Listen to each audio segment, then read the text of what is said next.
Di bagian sebelumnya, rombongan Tangsan telah sampai di Akademi Tiando. Tetapi di sana ia malah bertemu dengan kakek Dugu yang menuntut pertanggungjawaban Tangsan terkait gas hijau yang meracuni Duguyan. Sampai akhirnya Tangsan bersedia menyalurkan imunitasnya melalui transfusi darah kepada Duguyan agar bisa menetralkan racun tersebut. Xiaowu pun lemas dibuatnya karena proses transfusi yang mengkonsumsi banyak energi. Para gurunya yang merasa khawatir segera menyusul Tangsan berencana menghentikan proses tersebut karena dinilai bisa membahayakan nyawa Tangsan.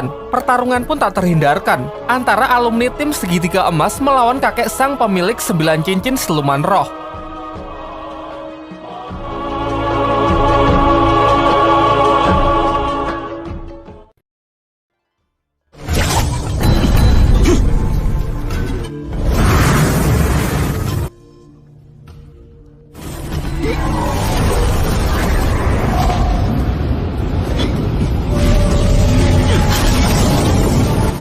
Beruntung sebelum sempat ada yang terluka, Tangsan segera datang untuk menghentikan mereka sembari mengatakan kalau operasinya telah berhasil. Dan benar saja, setelah diperiksa racun di tubuh Duguyan sudah sepenuhnya hilang. Namun sayangnya Xiaowu yang telah berusaha keras jatuh pingsan akibat transfer energi yang terlalu berlebihan. Kakek Dugu lalu mengatakan bahwa ia sempat melihat Xiaowu telah kehilangan ketiga cincin siluman rohnya. Menurutnya hal ini mengakibatkan kekuatan roh pelindungnya tak akan pernah bisa dipulihkan lagi. Setelah Xiaowu siuman, kakek Dugu mengajak mereka pergi ke puncak gunung untuk memanen tanaman obat. Ia tahu kalau orang-orang Sri Lanka sedang kesulitan dana, sehingga ia mengizinkan agar mereka mengambil tanaman obat sebanyak yang dibutuhkan untuk dijual dan nantinya uang yang terkumpul bisa digunakan untuk membayar biaya pendaftaran turnamen. Kemudian kakek Dugu juga menunjukkan kalau di sana terdapat sebuah pintu gaib menuju dimensi lain yang tak bisa dimasuki oleh siapapun. Diceritakan kalau pintu gaib tersebut merupakan sisa peninggalan dari perang besar dahulu kala di dunia dahulu antara sebuah organisasi rahasia yang melawan Balai Roh Pelindung.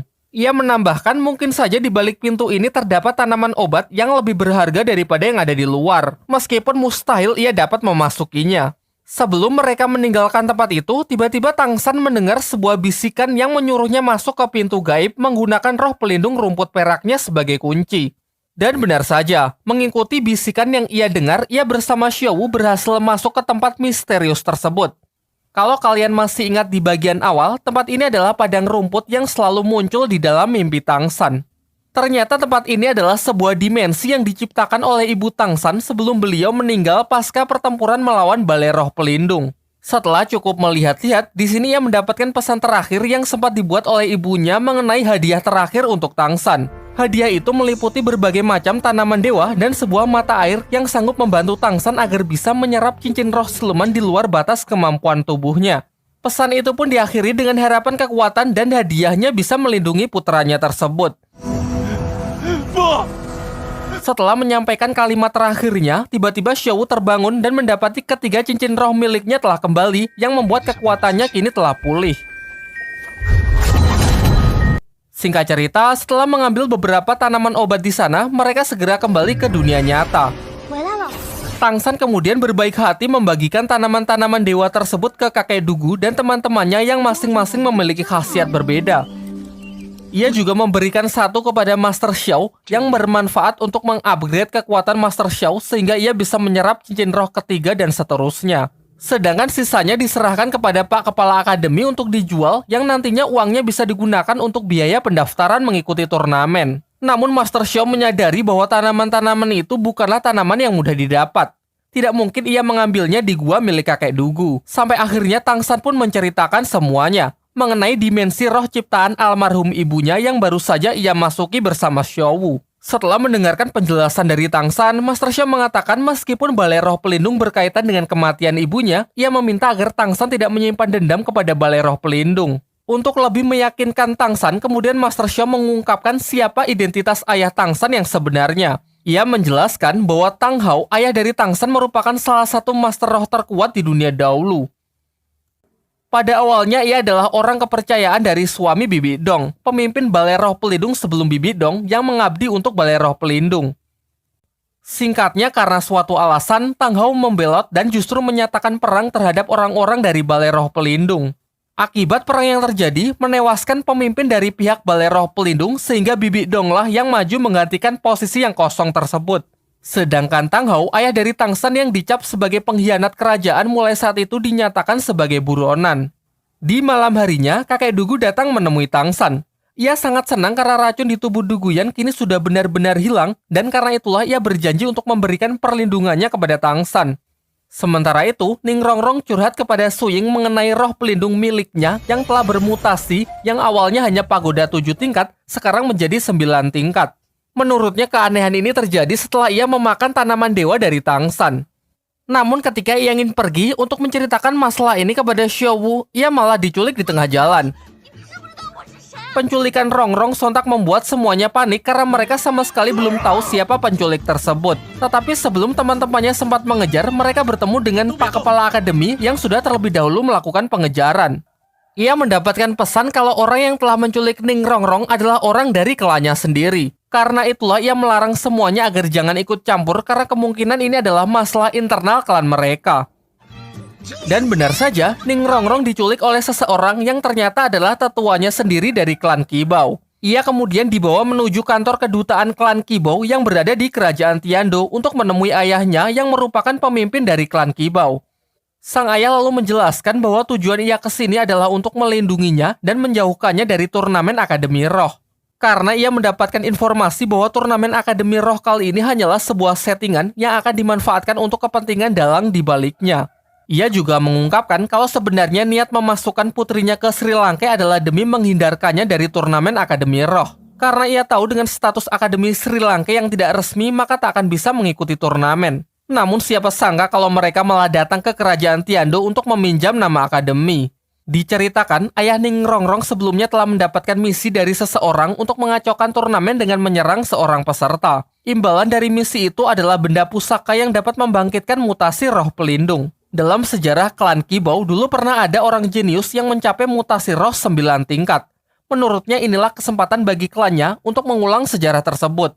Di tengah penjelasannya yang panjang dan lebar, Ning Rongrong langsung menunjukkan kekuatan roh pelindungnya yang ternyata sudah bermutasi menjadi 9 tingkat. Ia mengaku kalau kekuatan ini bangkit setelah ia memakan tanaman dewa dari Tang San. Di sisi lain, Tang San dan Xiao Wu mendapatkan tugas untuk menjual sisa tanaman obat di sebuah tempat lelang. Mengingat mustahil jika harus menjualnya di Shopee karena internet pada masa ini yang belum diciptakan. Sialnya, pasar lelang itu dikuasai oleh anggota bangsawan yang tempo hari berselisih dengan orang-orang Sri Lanka di Akademi Tiando. Karena dirinya yang masih menyimpan dendam, di sini ia berusaha menyulitkan Tang San agar tidak ada satupun orang yang bersedia membeli tanaman dewanya. Akan tetapi, tiba-tiba seseorang muncul dan mengatakan akan memborong semua barang-barang yang ditawarkan oleh Tang San. Ternyata orang ini adalah pemimpin dari klan Qibao sekaligus ayah dari Ning Rongrong. Ia sangat berterima kasih karena berkat Tang San, putrinya kini telah membangkitkan mutasi roh 9 tingkat, sebuah kekuatan yang selama ini menjadi dambaan bagi klannya. Di waktu yang bersamaan, Oishike yang merasa khawatir menerobos kantor kedutaan klan Qibao untuk mencari Ning Rongrong.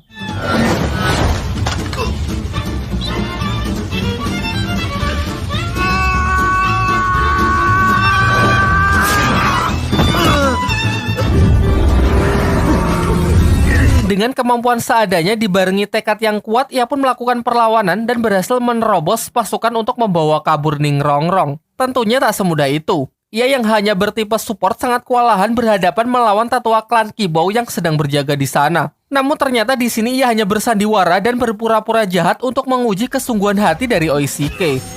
Dan benar saja, Oishike sangat serius untuk mengorbankan dirinya dan menyuruh Ning Rongrong untuk pergi terlebih dahulu.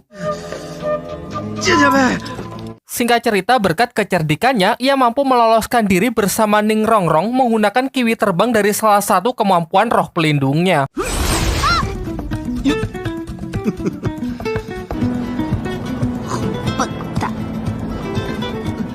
Sementara itu, pihak Tang San yang sudah cukup mengumpulkan uang segera berlari untuk mendaftarkan diri mengikuti turnamen Akademi Roh.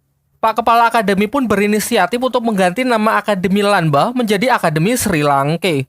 Setelah selesai mengurus administrasi, mereka semua pun pergi ke akademi dan di sanalah ia bertemu dengan Oishike yang juga baru kembali. Dengan bangganya ia menceritakan bahwa ia baru saja bertarung hebat dan berhasil menang melawan Master Roh demi menyelamatkan Ning Rongrong.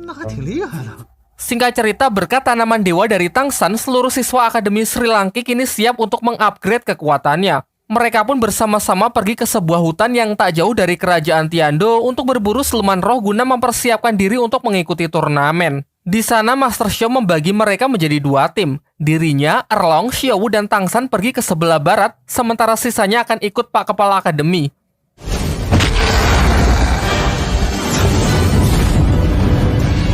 Dari sini diperlihatkan kemampuan roh pelindung dari Liu Erlong yang bernama Naga Api Ungu tengah bertarung melawan siluman roh berwujud ulat. Ia menjelaskan kemampuan apinya ini sedikit berbeda dari milik Mang Haojun, karena menurutnya lebih kuat dan lebih tak terkontrol sehingga setiap kali selesai pertarungan, maka seluruh pakaiannya juga akan ikut terbakar. Diceritakan pernah ada kejadian kocak dulu saat masih satu tim dengan Master Xiao di segitiga besi emas. Kala itu selesai pertarungan, Liu Erlong langsung jatuh pingsan sebelum sempat mengganti pakaiannya. Master Xiao mengaku tidak ada pilihan lain karena waktu itu mereka cuma berdua. Sementara Pak Kepala Akademi sudah lebih dulu pergi mengejar musuh. Sehingga Master Xiao lah yang mau tidak mau harus menggantikan pakaiannya. Melanjutkan pencarian siluman yang cocok untuk Tangsan, mereka bertemu dengan siluman laba-laba yang dinilai usianya cocok untuk Tangsan. Diketahui karena sebelumnya Tangsan telah menyerap cincin roh siluman laba-laba juga, hal ini membuat siluman laba-laba lain seakan menyimpan dendam kepada Tangsan sehingga makhluk tersebut langsung mengincarnya. Akan tetapi pengejaran itu membawa mereka ke tempat siluman laba-laba penggali yang jauh lebih besar dengan usia puluhan ribu tahun. Dengan sangkar jaring laba-labanya, si laba-laba besar itu mengurung Erlong dan Master Xiao yang membuat mereka tak bisa membantu Tangsan. Sementara itu ternyata laba-laba yang kecil kembali dan berusaha membunuh Tangsan. Di sini kita ditunjukkan untuk pertama kalinya Tangsan dapat memanfaatkan kaki laba-laba yang keluar dari punggungnya untuk melakukan manuver serta serangan untuk membunuh laba-laba tersebut. Namun di saat ia lengah, ia nyaris dihabisi oleh laba-laba besar yang juga mengejarnya. Beruntung guru Erlong yang sudah terbebas datang dan berhasil melumpuhkan si laba-laba besar. Di sini Master Xiao menyarankan agar Tangsan menyerap cincin dari laba-laba yang lebih kecil. Namun setelah membunuhnya, Tangsan malah lebih tertarik dengan laba-laba yang lebih besar yang sudah dilumpuhkan oleh Liu Erlong. Tangsan lalu teringat kalau sebelumnya ibunya memberikan mata air yang bisa membantu dalam penyerapan cincin siluman di luar batas kemampuannya. Akhirnya dengan modal itu, ia pun memberanikan diri untuk tetap menyerap cincin roh siluman lebih dari 10.000 tahun tersebut. Setelah menyerap cincin roh berwarna hitam itu, diperlihatkan ia masuk ke dalam alam bawah sadarnya dengan dikelilingi mata air dewa warisan dari ibunya yang telah ia katakan sebelumnya. Di sisi lain, teman-temannya yang lain telah berhasil mendapatkan masing-masing cincin roh keempat, namun Mang Haojun dan Dai Mumbai masih belum sadarkan diri karena terlalu memaksakan diri untuk menyerap siluman yang mendekati batas mereka, sehingga proses adaptasi tubuh mereka menjadi lebih berat dan memakan waktu yang cukup lama. Singkat cerita, turnamen pertarungan antar Akademi Roh pun digelar. Terlihat di salah satu sudut arena, pihak Sri Lanka hanya menghadirkan 3 peserta yaitu Su Ying, Oishike, dan Ning Rongrong karena yang lain masih belum sadarkan diri dari proses penyerapan cincin roh siluman. Padahal berdasarkan jadwal yang telah dibuat, putaran pertama adalah pertandingan mereka melawan tim kedua dari Akademi Tiando. Sampai akhirnya karena wasit telah mengumumkan babak pertama akan segera dimulai, tim Sri Lanka tetap maju meskipun dengan anggota yang seadanya. Sementara itu di kursi bangsawan, orang yang dari kemarin ingin menjegal Sri Lanka kembali menggunakan cara kotor dengan berusaha menyogok wasit pertandingan. Namun ia mengurungkan niatnya karena ternyata wasit itu adalah orang dari Balai Roh Pelindung yang menjunjung tinggi sportivitas. Kali ini Oishike lah yang maju sebagai perwakilan pertama dari tim Sri Lanka sembari mengulur waktu untuk teman-temannya yang masih belum bisa datang. Babak kali ini adalah pertarungan 1 lawan 1, di mana perwakilan yang maju jika berhasil menang maka akan melawan perwakilan selanjutnya. Perwakilan akan dinyatakan kalah jika keluar arena, menyerah, dan tak sadarkan diri. Senjata apapun diperbolehkan dalam pertarungan, namun dilarang membunuh satu sama lain. Hasil akhir ditentukan dengan melihat tim mana yang anggotanya masih tersisa. Dengan kata lain, suatu tim yang telah kehabisan perwakilan untuk maju ke arena akan dinyatakan kalah. Setelah mendapatkan aba-aba dari wasit, pertarungan pun dimulai. Dengan sombong, perwakilan Tiando mempersilahkan Oishike untuk menyerangnya terlebih dahulu. Oishike pun tak menyanyiakannya. Mengandalkan sebuah tongkat yang telah ia modifikasi, ia menyebarkan kabut dingin untuk menghalangi jarak pandang dari lawannya. Loh, kok hilang? Setelah kabut menghilang, terlihat dirinya yang melayang di udara diselimuti es-es tipis efek dari kabut sebelumnya. Di awal, musuhnya mengira kalau Oishike ini hanyalah sebuah bayangan karena setelah ia serang, tak ada luka maupun respon. Namun ternyata ini adalah siasat dari Oishike. Setelah lawannya cukup dekat, ia segera mendorongnya keluar arena menggunakan tongkat sulapnya. Tongkat tersebut menyalurkan arus listrik yang cukup untuk membuat serangan kejutan. Setelah mendapatkan kemenangannya, perwakilan selanjutnya dari tim kedua Akademi Tiando pun segera maju. Namun Oishike memutuskan untuk menyerah begitu saja karena pertandingan tadi benar-benar menguras tenaganya. Selepas pertandingan itu, ia baru mengungkapkan kalau ia telah menyadari efek orang kesetrum akan lebih menyakitkan jika targetnya dalam kondisi basah ketimbang kering. Untuk itulah kabut yang ia ciptakan selain untuk mengurangi jarak pandang lawannya, embunnya juga berguna untuk membasahinya. Sejauh ini masih belum ada tanda-tanda kehadiran dari Tangsan dan yang lainnya, sehingga Ningrongrong pun maju menjadi perwakilan Sri Lanka berikutnya, melawan seorang petarung yang memiliki jenis roh hewan macan gurun. Sudah jelas jika harus adu fisik, Ningrongrong yang hanya tipe support sama sekali tak akan diuntungkan.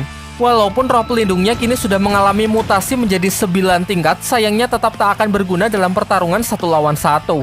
Oleh karena itu, ia menggunakan berbagai macam teknik untuk tetap menjaga jarak dan menunggu kesempatan yang tepat untuk mendorong lawannya keluar arena.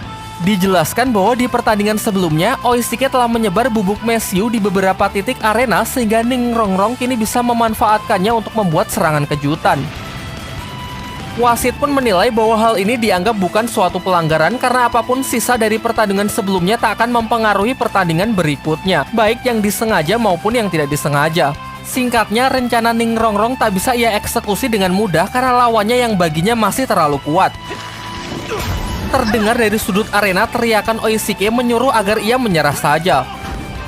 Sampai akhirnya karena tak ingin mengecewakan teman-temannya, Ningrongrong pun lebih memilih untuk terjun keluar arena dengan menyeret lawannya sehingga dua-duanya dinyatakan kalah. Di jajaran para penonton juga terlihat ayah dan kakek Ningrongrong yang menonton pertandingan secara diam-diam cukup puas dengan pertarungan putrinya tersebut. Selain itu, si Kyu bersama si Tian, orang yang kemarin menghipnotis Tangsan di Akademi Changhui, juga terlihat menghiasi jajaran penonton yang nampak sedang merencanakan sesuatu yang jahat. Kita kembali fokus ke pertandingan. Su Ying maju sebagai perwakilan terakhir dari Sri Lanka karena Tangsan dan yang lainnya tak kunjung muncul. Di sini ia melawan perwakilan tim kedua Akademi Tiando, seorang wanita yang diketahui adalah tipe support. Hanya dengan sekali serangan, Su Ying dapat melumpuhkannya, membuat lawannya tak sadarkan diri sehingga dinyatakan kalah. Langsung ke perwakilan berikutnya, seorang pria besar dengan kekuatan roh pelindung pengendali tanah. Dengan menggunakan puluhan batu yang mengelilingi dirinya, ia memanfaatkannya untuk memperkuat pertahanan sekaligus melancarkan serangan. Namun terlihat gerakan Su Ying yang lebih lambat dari biasanya. Dan terungkap hal ini karena kemampuan roh pelindung dari lawan wanita sebelumnya yang telah menempelkan sebuah lapisan perisai baja ke tubuh Su Ying sehingga memberinya beban saat bergerak. Meski sudah menyadari hal itu, ia tak lantas menyerah begitu saja walaupun tak berhasil mendaratkan satu serangan pun dan justru terus menerima pukulan batu dari musuhnya. Dan ternyata serangan-serangan yang ia terima adalah bagian dari strateginya demi menghancurkan perisai baja yang dari tadi membebani tubuhnya. Meskipun rencana tersebut juga memberikannya luka yang cukup fatal, alhasil usahanya tak sia-sia karena dengan ini ia bisa memenangkan pertarungan. Kembali ke arena, Su Ying yang masih mampu bertahan berhadapan dengan ketua tim kedua Akademi Tiando yang diketahui bernama Tai Long, juga memiliki 4 cincin roh dengan kekuatan roh pelindung tipe hewan buas Raja King Kong. Baru ingin melancarkan serangan pertama, Su Ying sudah terjatuh akibat tenaganya yang sudah terkuras di pertandingan sebelumnya. Namun karena tekadnya yang kuat, ia tetap tak ingin menyerah yang membuatnya dihajar habis-habisan oleh lawannya yang masih dalam kondisi segar bugar. Tai Long lalu mengungkapkan bahwa dengan kekuatan roh pelindungnya, ia sama sekali tak butuh strategi dalam bertarung karena menurutnya cukup hanya mengandalkan damage yang besar. Sampai akhirnya karena terus menerima serangan fatal, Su Ying pun dapat dikalahkan. Sementara itu, jauh di penginapan, Dai Mumbai sudah terbangun dari tidur panjangnya. Di atas meja, ia melihat sebuah surat yang ditinggalkan Master Xiao yang mengatakan kalau pertandingan sudah dimulai dan mereka diperintahkan untuk segera menyusul setelah terbangun. Di sini sebenarnya Mang Ho Jun sudah bangun terlebih dahulu, namun ia tetap santai-santai saja karena ternyata ia tidak bisa membaca. Kini setelah kekalahan itu, Akademi Sri Lanka pun sudah kehabisan anggota untuk maju ke arena. Sang wasit lalu mulai berhitung. Jika dalam hitungan ketiga benar-benar sudah tidak ada perwakilan yang masuk ke arena, maka tim Sri Lanka akan dinyatakan kalah. Beruntung Tang San datang tepat waktu dan langsung masuk ke arena untuk maju sebagai perwakilan berikutnya dari Akademi Sri Lanka. Dengan kepercayaan diri yang tinggi, ia menunjukkan kekuatan roh pelindung rumput biru perak di tangan kanan dilanjutkan dengan kemunculan 4 cincin roh yang melingkar di tubuhnya. Hal ini sangat mengejutkan semua orang karena masih belum bisa percaya saat menyaksikan salah satu cincin milik Tang San berwarna hitam yang merupakan cincin siluman berusia puluhan ribu tahun. Tai pun tak ingin kalah, mengamuk dengan mengeluarkan kekuatan roh pelindung Raja King Kongnya secara maksimal, bermaksud melancarkan serangan terlebih dahulu. Serangannya itu dapat diatasi dengan sangat mudah, dan si King Kong malah terikat oleh jaring tali akar milik Tang San. Kemudian tanpa jeda langsung ditendang keluar arena.